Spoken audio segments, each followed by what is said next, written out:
Trump knows what he's doing when he builds up fear of the rapists and murderers and Islamic terrorists. Just to give you an example, a couple of weeks ago, Steve Bannon, is Yes. kind of Rasputin, came down to Arizona, where we live, in Tucson, and there was a meeting. He ran a meeting at a very luxurious gated community south of Tucson, not too far from the border. Guards, gates, Yeah, sure. very rich, and so on. He had a lot of nice people there, like Chris Kobach, this guy who's trying to keep people from voting, and Yeah. so on. There was a good report of it in a kind of a independent Tucson newspaper, Tucson Sentinel, had a reporter there. The goal of the meeting was to try to raise private money to build the wall, because Congress is run by communists. They're not going to do anything. So all these super rich people are pitching in money to build the wall. But the discussions were interesting. People were describing how frightened they are. I mean, if there's anybody in the world safer than them, I don't know how you'd find them. Yeah. But these are people who are frightened. We got to protect ourselves.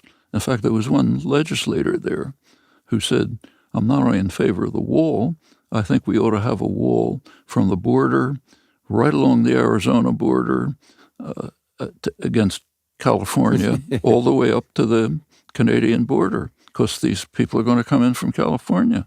Yeah. We got to protect ourselves. And not only maybe we need an army to protect us around the gated community. But and when Trump talks to the public, at least according to the reports that come up, people resonate. Yeah, no, it really works effectively. I never know with Trump whether it's an accident or whether he's whether he really knows what he's doing, or whether he just latches on by luck to an issue that seems to resonate and he uses it, and then pick it up. He just tests the water. But he's doing that But meanwhile, you have to remember that his primary constituency, corporate power and the wealthy, he's serving them with real dedication. Would you say that in terms of, I don't want to harp on this too much, but in terms of the greatest danger, if there is one, of Trump being president, many people feel that the fact that he's a loose cannon, the fact that he does no reading, no knowledge about details about the world around him, or certainly doesn't read or listen to his advisors, would you say that's a bigger danger than the fact that effectively he's apparently implementing, underneath all the noise, an agenda that you worry about, or not?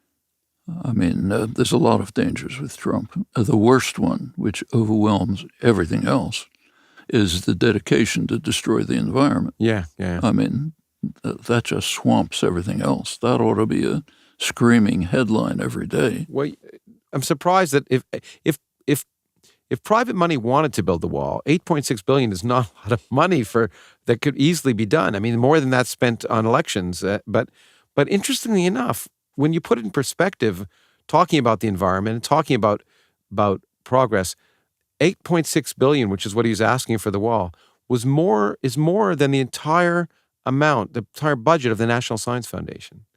I mean, if one talks about what is better for our security in the future, how about the subsidies to the fossil fuel industry? Which much bigger than that. How about the subsidies to the financial institutions? There's some good technical studies, IMF and others, who point out that the financial institutions, which are pretty much predatory, they barely help the economy. They may harm it. And they're a huge part of the economy. They're huge. Yeah. They are maintained effectively by public subsidy, by the implicit government insurance policy, which raises their credit ratings, gives them access to cheap money. When you count all of that, it's pretty much their profits. I mean, compared with this, the wall and the National Science Foundation aren't even visible. Yeah. No, it's interesting to think about that. I mean, and similarly, when we come to the climate change that's issues, the two things that ought to be emphasized by the political opposition, if there were one, are this dedicated commitment to destroy the prospects for organized human life within a short period, and the radical intensification of the already extremely dangerous military confrontation. I was going